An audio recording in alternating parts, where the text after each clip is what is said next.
Di sebelah kanan Willy melihat ada satu sosok wanita. Dia berbaju putih, rambutnya panjang, mukanya sedikit tertutup sama rambutnya. Tapi yang membuat Willy lebih takut, si Willy ini melihat lidah wanita itu menjulur sangat panjang. Assalamualaikum warahmatullahi wabarakatuh. Selamat malam teman-teman. Kita kembali lagi ke channel Jagat yang Lembut. Pada kesempatan malam ini, Jagat yang Lembut ingin menceritakan kisah horor teman saya yang berinisial W. Sebut saja namanya Willy. Si Willy ini kemarin main ke rumah saya. Dia bercerita tentang kisah horornya. Dan kemarin si Willy pun saya tawarin untuk menjadi narasumber di Jagat yang Lembut. Tapi dia tidak mau, katanya dia malu. Dan si Willy ini mengizinkan saya untuk menceritakan kisah horornya di Jagat yang Lembut. Tapi sebelum video ini dimulai, teman-teman jangan lupa like, komen, dan subscribe agar channel ini terus berkembang. Dan jika teman-teman punya cerita horor, teman-teman juga bisa mengirim pesan ke email saya yang berada di sini. Nanti Jagat yang Lembut akan menceritakan kisah horor teman-teman Jagat yang Lembut.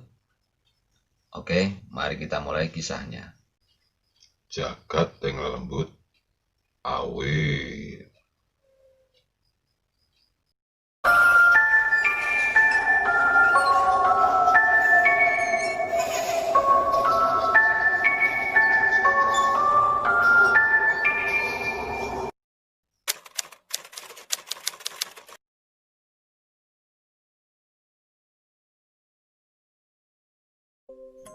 Waktu itu sekitar tahun 2011.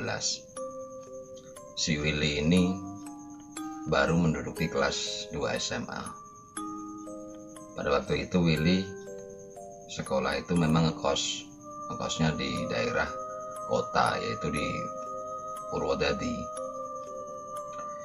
Dia ngekos di dekat Patung Ganesha. Karena memang Willy memutuskan ngekos itu karena dari jarak rumah sampai sekolah itu jaraknya agak jauh. Akhirnya Willy pun memutuskan untuk ngekos. Pada waktu itu Willy mendapatkan tugas kelompok, dan satu kelompok itu terdiri dari 4 orang, yaitu termasuk Willy, Aldi, Dian, dan Pita. Waktu itu memang kos-kosannya Willy sama rumah Aldi dan Pita dan Dian juga itu memang agak jauh. Si Aldi, Dian, Pita ini memang satu kampung. Karena memang dari jarak kos-kosan Willy dan Aldi sangat jauh, mereka berempat pun akhirnya berunding mau mengerjakan tugas kelompok itu di mana. Akhirnya setelah mereka berunding, akhirnya mereka sepakat untuk mengerjakan tugas kelompok itu di rumahnya Aldi. Waktu itu rumahnya Aldi di daerah Gubuk. Akhirnya Willy pun mencoba untuk izin sama Aldi untuk sementara mengerjakan tugas kelompok itu. Willy ingin tidur di rumahnya Aldi. Akhirnya Aldi pun memperbolehkan Willy untuk tidur di rumahnya. Sepulang sekolah, si Willy pun menghampiri Aldi. Si Willy ini ngomong untuk menunggu sebentar di kos-kosannya, karena si Willy ini pengen bareng ke rumahnya si Aldi. Aldi pun mengiyakan. Setelah sampai di rumahnya Aldi, pas di depan rumahnya Aldi, Willy melihat satu sosok mbak-mbak yang lagi duduk di depan teras. Tapi Willy ini hanya berpikir kalau mbak-mbak itu mungkin kakaknya Aldi. Setelah turun dari motor, si Willy ini disuruh masuk sama Aldi. Sampai di depan pintu, si Willy ini akhirnya menyapa mbak-mbak itu. mbak-mbak itu pas disapa cuman senyum.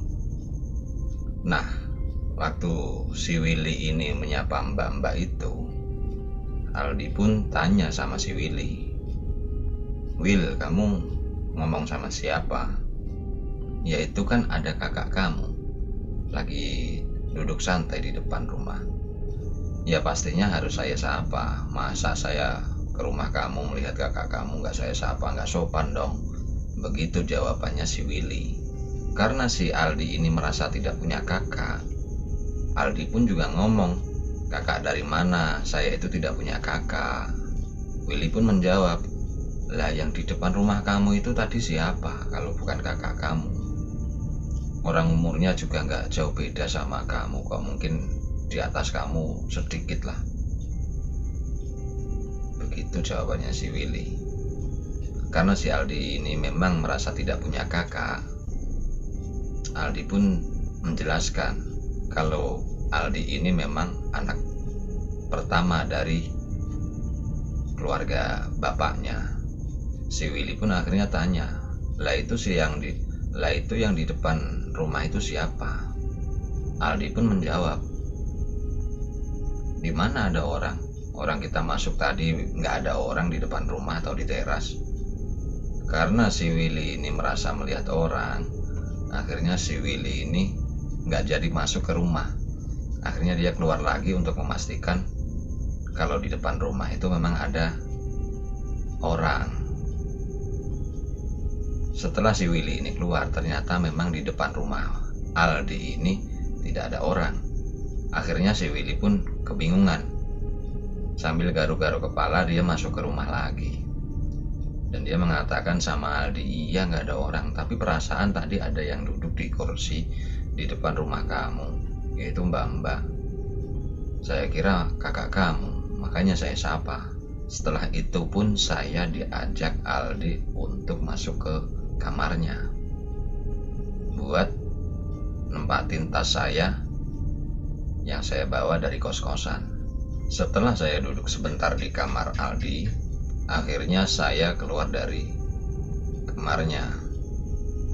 Saya ingin meminta izin sama orang tuanya si Aldi untuk sementara tidur di rumahnya Aldi. Dan saya tanya Aldi, "Di, bapak kamu sama ibu kamu kemana?" "Saya meminta izin sama bapak kamu, ibu kamu." "Udah, nanti tak bilangin sama bapak sama ibuku, nggak apa-apa kok. Kan kamu jauh kalau mau kesini setiap hari." Setelah si Willy duduk santai di ruang tamu, Aldi datang menyuruh dia mandi. Akhirnya si Willy pun mengikuti kata-kata Aldi. Memang si Willy ini dari pulang sekolah memang belum mandi. Akhirnya si Willy memutuskan untuk ke kamar mandi. Setelah sampai di kamar mandi, tiba-tiba Willy mendengar suara ada orang dari dalam kamar mandi. Sepertinya orang itu memang juga baru mandi. Akhirnya si Willy pun menunggu di depan kamar mandi. Sekitar 15 menit Willy menunggu di depan kamar mandi. Tapi orang yang di dalam kamar mandi itu nggak kunjung keluar dari kamar mandi itu. Akhirnya si Willy ini memutuskan untuk balik dulu ke kamar. Setelah sampai kamar, si Willy pun ditanya sama Aldi, "Loh kok nggak jadi mandi?" Si Willy ini menjawab, "Orang masih ada yang mandi di kamar mandi." Aldi pun nanya, "Siapa yang mandi?" "Kan bapak ibu saya masih di sawah. Adik saya di rumahnya Mbah. Kok ada orang mandi?" "Ya nggak tahu, mungkin bapak kamu pulang dari sawah, dia lewat belakang." Karena si Aldi kurang percaya, akhirnya Aldi pun ke kamar mandi untuk mengecek kamar mandi siapa yang mandi. Setelah sampai kamar mandi, ternyata memang nggak ada yang mandi. Si Aldi pun neriakin si Willy, "Will, nggak ada yang mandi. Kamu kalau malas mandi bilang aja." Gitu aja alasannya ada orang mandi. Karena si Willy ini mendengar teriakannya Aldi, Aldi pun menjawab, "Iya Al, ada orang mandi tadi." Sambil jalan ke kamar mandi si Willy, ternyata setelah sampai kamar mandi itu memang Di dalam kamar mandi memang tidak ada orang, dan memang lantainya pun juga masih kering. Willy pun akhirnya bingung, siapa tadi yang mandi. Padahal waktu mau masuk ke kamar mandi itu, si Willy mendengar ada orang mandi. Akhirnya si Willy ini pun juga tidak mau ambil pusing. Ya sudahlah, kalau memang gak ada yang mandi, ya udah kamu ke kamar lagi, biar saya mandi. Setelah itu si Willy meneruskan mandi. Selesai mandi, akhirnya si Willy masuk ke kamar Aldi lagi, dan gantian si Willy ini menyuruh Aldi untuk mandi. Akhirnya si Aldi pergi mandi. Setelah itu si Willy pun ganti baju, dan samar-samar dari depan rumah Willy mendengar suara orang tua Aldi. Willy pun masih tetap diam di kamar. Si Willy hanya berpikir nanti juga diizinin sama si Aldi. Tibalah di waktu azan maghrib, si Willy ini minta izin sama Aldi untuk wudhu dan sholat sebentar. Setelah sholat, si Willy ini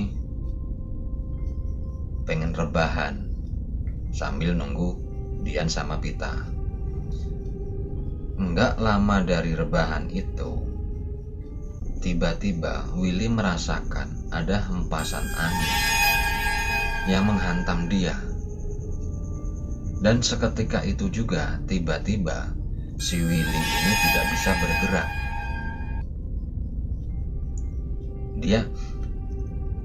Dia merasakan tubuhnya itu kaku. Karena keadaan Willy yang seperti itu, Willy pun mau berteriak untuk minta tolong sama si Aldi.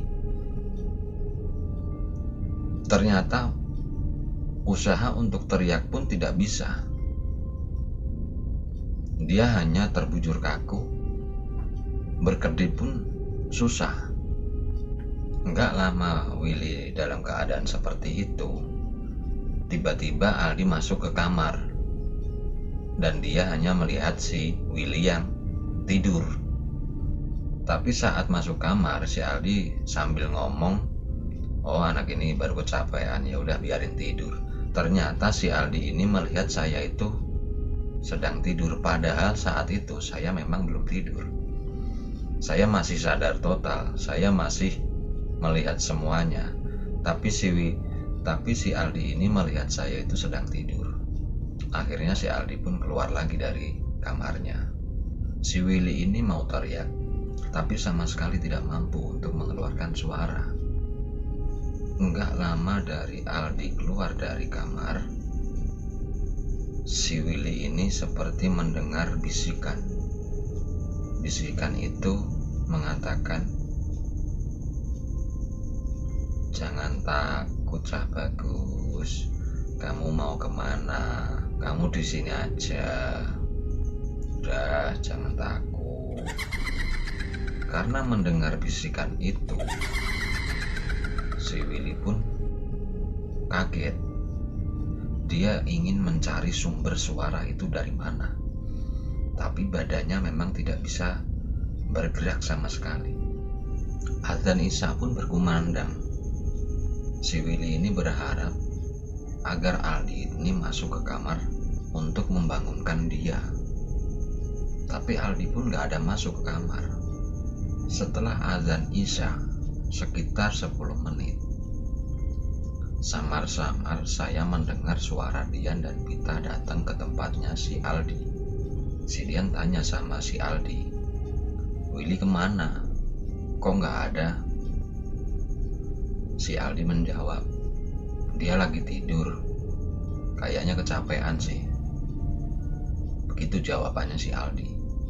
Si Pita pun menyuruh untuk membangunkan Willy.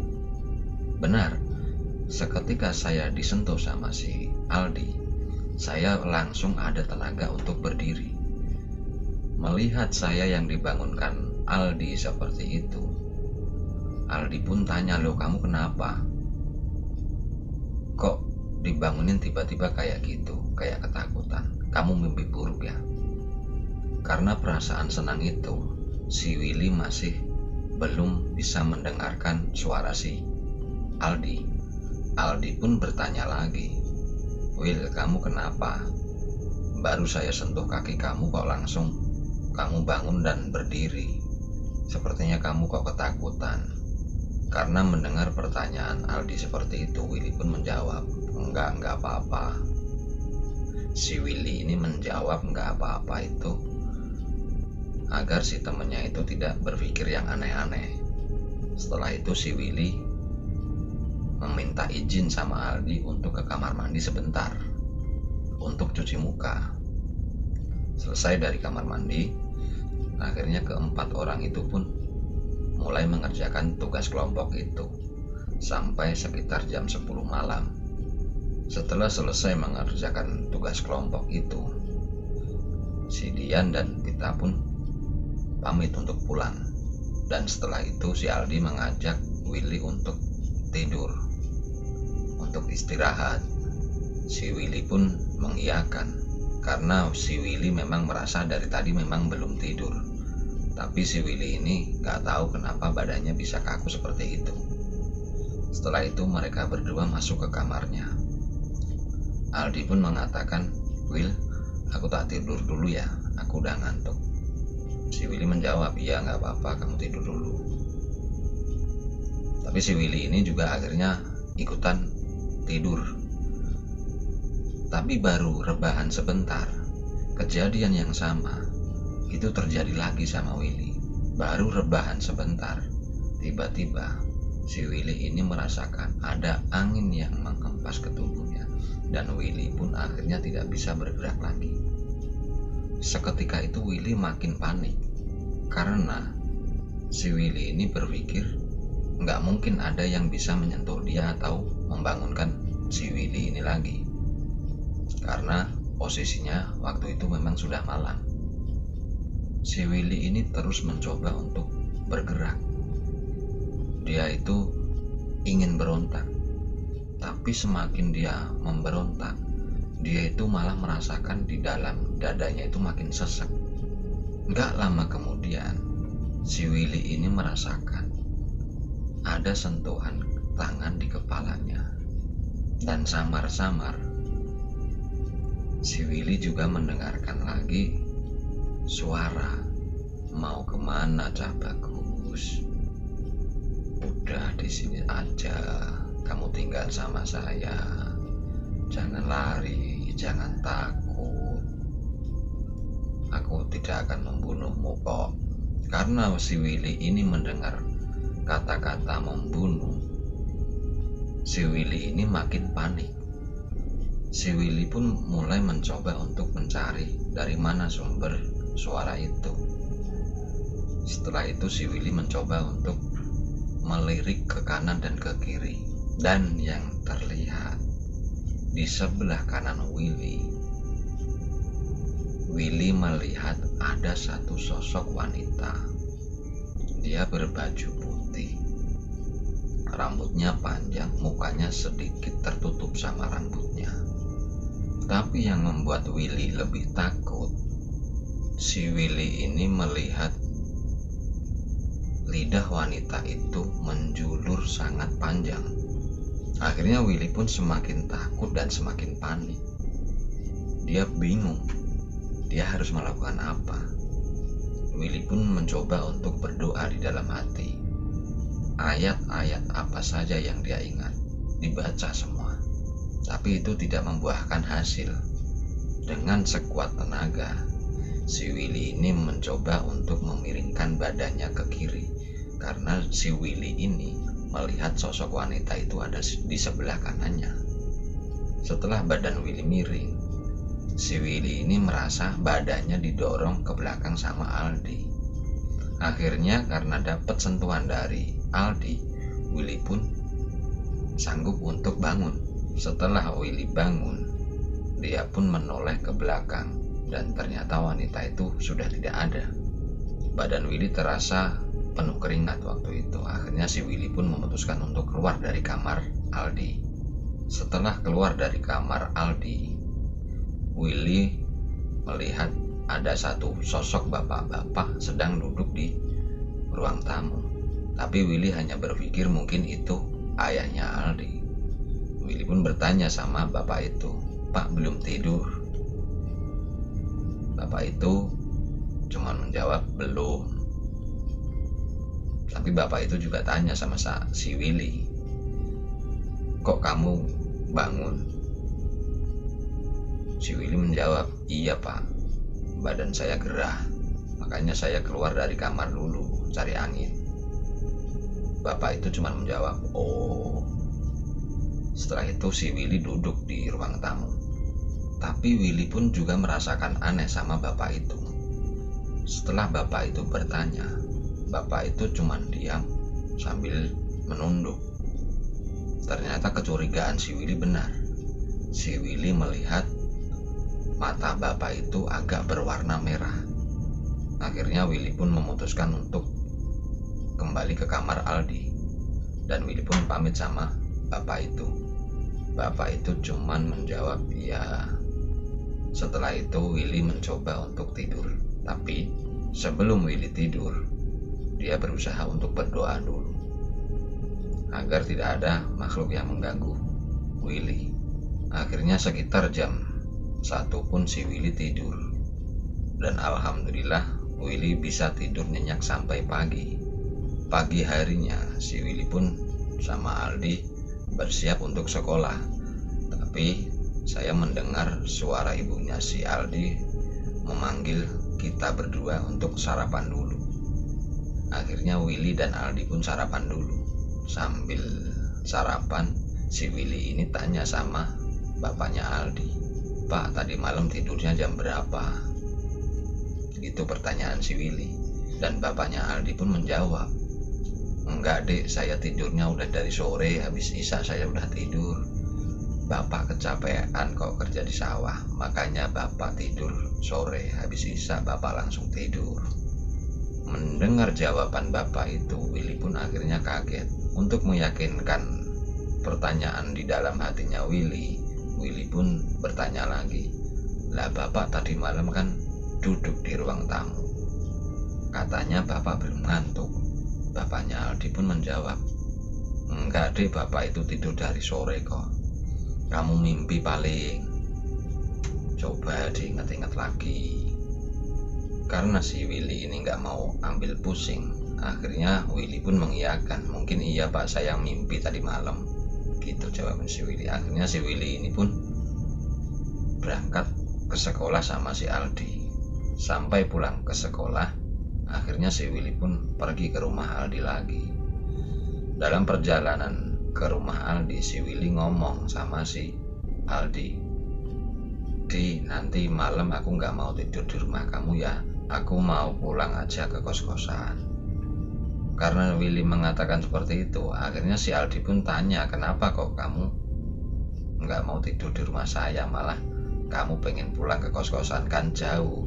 "Enggak, aku kurang nyaman kalau tidur di rumahnya orang." Gitu jawabnya si Willy. Tapi karena si Aldi kasihan sama si Willy, si Aldi pun menawarkan untuk tidur di rumah kakeknya. Karena banyak orang yang terasa nyaman saat tidur di rumah kakeknya. Karena si Aldi menawarkan untuk tidur di rumah kakeknya dan tidak tidur di rumah Aldi, Willy pun mengiyakan.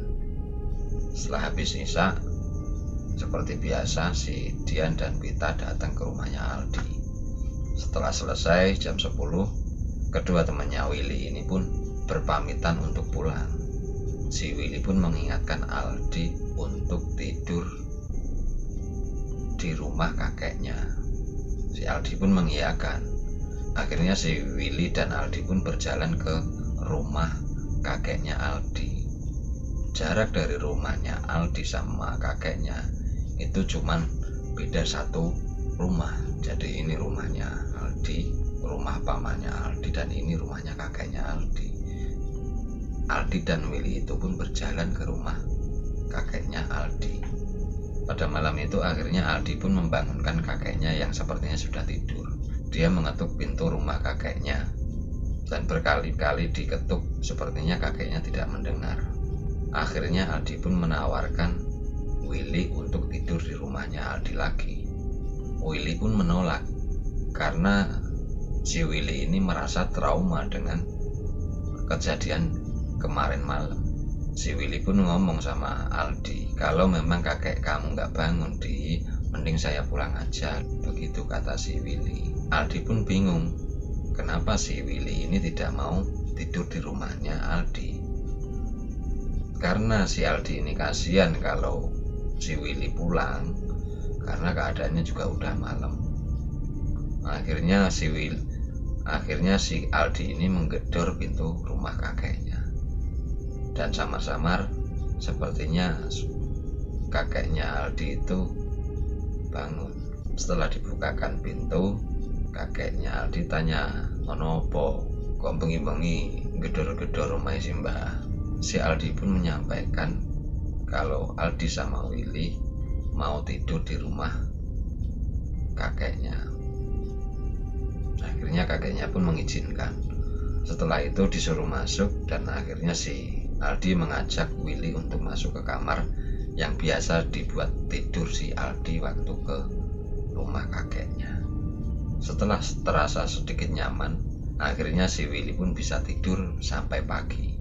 Pada pagi harinya, Willy dan Aldi pun berangkat sekolah. Sama seperti kemarin, karena tugas kelompok itu belum selesai, Willy pun tidur di rumah kakeknya Aldi. Tapi ternyata gangguan dari rumahnya Aldi itu tidak berhenti sampai di rumah kakeknya. Setelah mereka berempat menyelesaikan tugas kelompok dari sekolah, akhirnya si Willy dan Aldi pun pergi ke rumah kakeknya untuk tidur ke rumah kakeknya Aldi lagi. Tapi si Willy ini baru rebahan sebentar, tiba-tiba ada angin yang seperti di rumahnya Aldi itu menghempas ke tubuh si Willy. Dan benar, Willy pun tidak bisa bergerak lagi, tubuhnya kaku lagi. Dan tidak lama setelah Willy badannya kaku, Willy mendengar ada satu suara sosok wanita. Suara itu berbisik, "Wes bojo bola, opo pengen mati kowe?" Seperti itu bisikannya. Karena mendengar bisikan itu, Willy pun semakin takut, karena bisikan itu bernadakan seperti mengancam. Akhirnya si Willy pun tidak berani berontak. Dia hanya berpasrah sambil membaca doa dalam hatinya. Sekitar ada setengah jam badan Willy ini kaku. Dia ingat kalau kemarin si Willy ini bisa memiringkan badannya dan membelakangi sosok makhluk wanita itu. Dan benar, si Willy ini bisa memiringkan dan membelakangi wanita itu. Tapi si Willy ini melihat di depan mukanya itu ada sosok kain putih yang terbungkus dan ada banyak ikatan di tubuhnya. Dan Willy pun sadar bahwa makhluk itu adalah pocong. Karena si Willy ini sudah tidak sanggup untuk melihat wajah makhluk itu, Willy pun mulai tidak sadar dan dia teriak. Dan setelah itu Willy pun sudah tidak sadar. Tapi nggak lama kemudian si Willy ini mendengar ada suara yang memanggilnya. Suara itu mengatakan, Will, cepat bangun, sadar, kamu harus kuat. Istighfar Will, istighfar. Karena saya sudah tahu itu suara teman saya, akhirnya saya mau untuk membuka mata saya. Dan apa yang terjadi? Di rumah si kakeknya Aldi, di dalam rumah itu ternyata sudah banyak keluarganya Aldi. Di situ saya melihat ada satu ustadz dan beberapa keluarganya Aldi. Tapi waktu si Willy ini bangun, dia itu tidak tahu bahwa si Willy tadi itu kesurupan.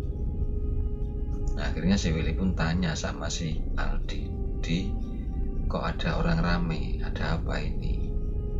Si Aldi pun menjawab, nggak ada apa-apa. Kamu udah sadar kan? Si Willy pun menjawab, udah, aku udah sadar. Tapi ini ada apa kok? Banyak orang di rumah kakek kamu. Udah, kamu yang penting udah sadar. Sekarang kamu tidur dulu, kamu istirahat dulu, besok tak ceritain. Akhirnya si Willy pun mengiyakan kata-kata Aldi. Si Willy ini lupa, sebelum tidur si Willy ini melihat sosok wanita dan makhluk tadi itu dia lupa. Akhirnya ia pun mengiyakan perkataan Aldi untuk tidur lagi. Di pagi harinya si Willy pun bersiap dan bergegas berangkat ke sekolah seperti biasanya. Di perjalanan si Willy ini bertanya, "Di, kenapa di rumah mbah kamu tadi malam kok rame? Saya bangun-bangun kok rame, itu ada apa tadi malam?" Dan si Aldi pun menjawab sambil senyum, Will, kamu tuh tadi malam kesurupan."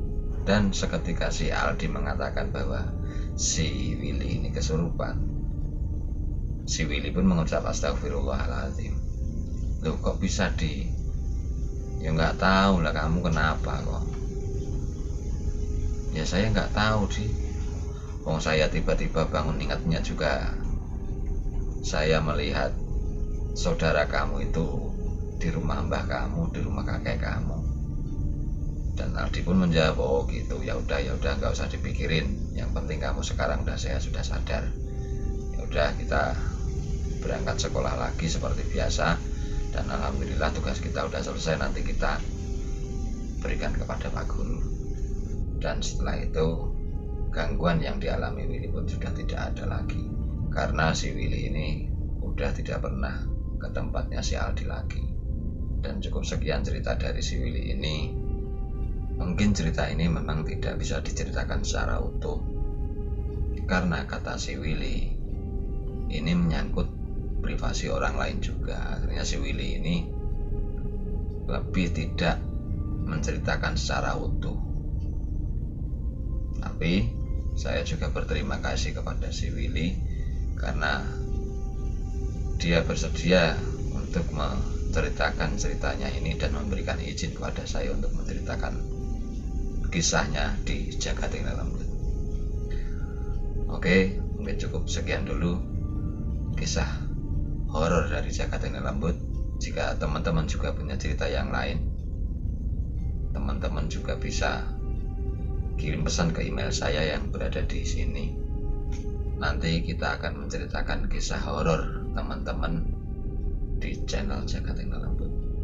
Tapi pesan saya sebelum mengakhiri video ini, teman-teman jangan lupa tombol like, komen, dan subscribe agar channel ini terus berkembang.